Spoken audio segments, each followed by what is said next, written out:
There's no feeling more intense than starting over. If you deleted your homework the day before it was due, as I have, or if you left your wallet at home and you have to go back after spending an hour in the commute. If you won some money at the casino and then put all your winnings on red but it came up black. If you got your best shirt dry cleaned before a wedding and then immediately dropped food on it. If you won an argument with a friend and then later discovered that they just returned to their original view. Starting over is harder than starting up. If you're not ready for that, like if you've already had a bad day, then what you're about to go through might be too much. Feel free to go away and come back. I'll be here. Alright, thanks for coming with me on this trip. I'll understand if you have to take a break at any point. Just find a safe place to stop and quit the game. Don't worry, I'll save your progress, always, even your mistakes. This game is a homage to a free game that came out in 2002, titled Sexy Hiking. The author of that game was Jazuo, a mysterious Czech designer who was known at the time as the father of B games.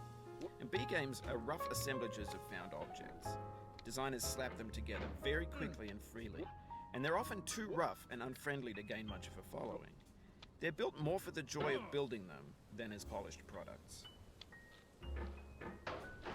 In a certain way, Sexy Hiking is the perfect embodiment of a B game. It's built almost entirely out of found and recycled parts, and it's one of the most unusual and unfriendly games of its time.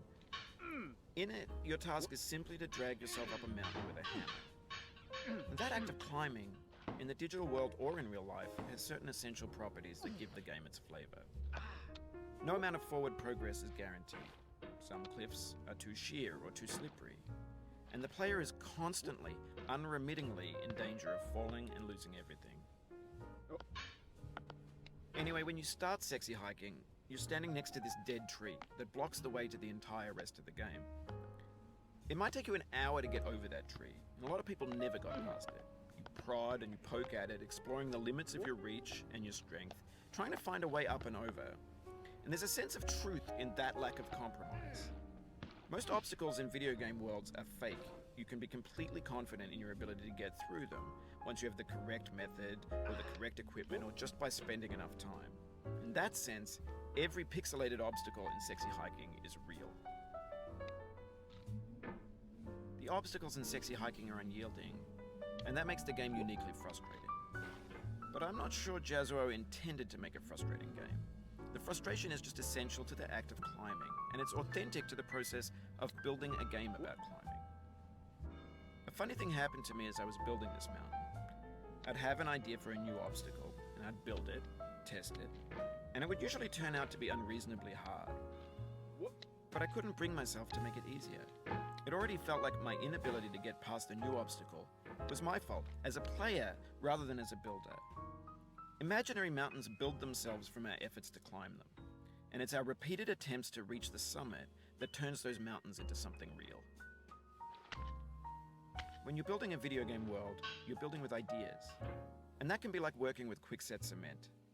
You mold your ideas into a certain shape that can be played with, and in the process of playing with them, they begin to harden and set until they're immutable, like rock. And at that point, you can't change the world. Not without breaking it into pieces and starting fresh with new ideas. For years now, people have been predicting that games would soon be made out of prefabricated objects, bought in a store and assembled into a world. And for the most part, that hasn't happened, because the objects in the stores are trash. I don't mean they look bad or that they're badly made, although a lot of them are. I mean they're trash in the way that food becomes trash as soon as you put it in the sink. Things are made to be consumed and used in a certain context, and once the moment is gone, they transform into garbage. In the context of technology, those moments pass by in seconds. Over time, we've poured more and more refuse into this vast digital landfill that we call the internet. It now vastly outnumbers and outweighs the things that are fresh and untainted and unused. When everything around us is cultural trash, trash becomes the new medium, the lingua franca of the digital age. And you can build culture out of trash. But only trash culture.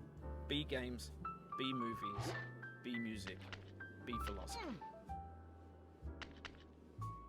Maybe this is what digital culture is. A monstrous mountain of trash, the ash heap of creativity's fountain. A landfill with everything we ever thought of in it. Grand, infinite, and unsorted. There's 3D models of breakfast, Gen X's fanfic novels, scan magazines, green screen Shia LaBeouf, banned snuff scenes on LiveLeak. Facebook's got lifelike bots with unbranded adverts and candid shots of Kanye and Taylor Swift mashups, car crash epic failed GIFs, Russian dashcam vids, discussions of McRibs, discarded, forgotten, unrecycled, muddled, rotten, untitled. Everything's fresh for about 6 seconds, until some newer thing beckons, and we hit refresh. And there's years of persevering, disappearing into the pile, out of style, out of sight. In this context, it's tempting to make friendly content that's gentle, that lets you churn through it but not earn it. Why make something demanding if it just gets piled up in the landfill, filed in with the bland things? When games were new, they wanted a lot from you. Daunting you, taunting you, resetting and delaying you. Players played stoically. Now everyone's turned off by that. They want to burn through it quickly, a quick fix for the fickle, some tricks for the clicks of the feckless. But that's not you, you're an acrobat. You could swallow a baseball bat. Now I know, most likely you're watching this on YouTube or Twitch, while some dude with 10 million views does it for you, like a baby bird being fed chewed up food. That's culture too. But on the off chance that you're playing this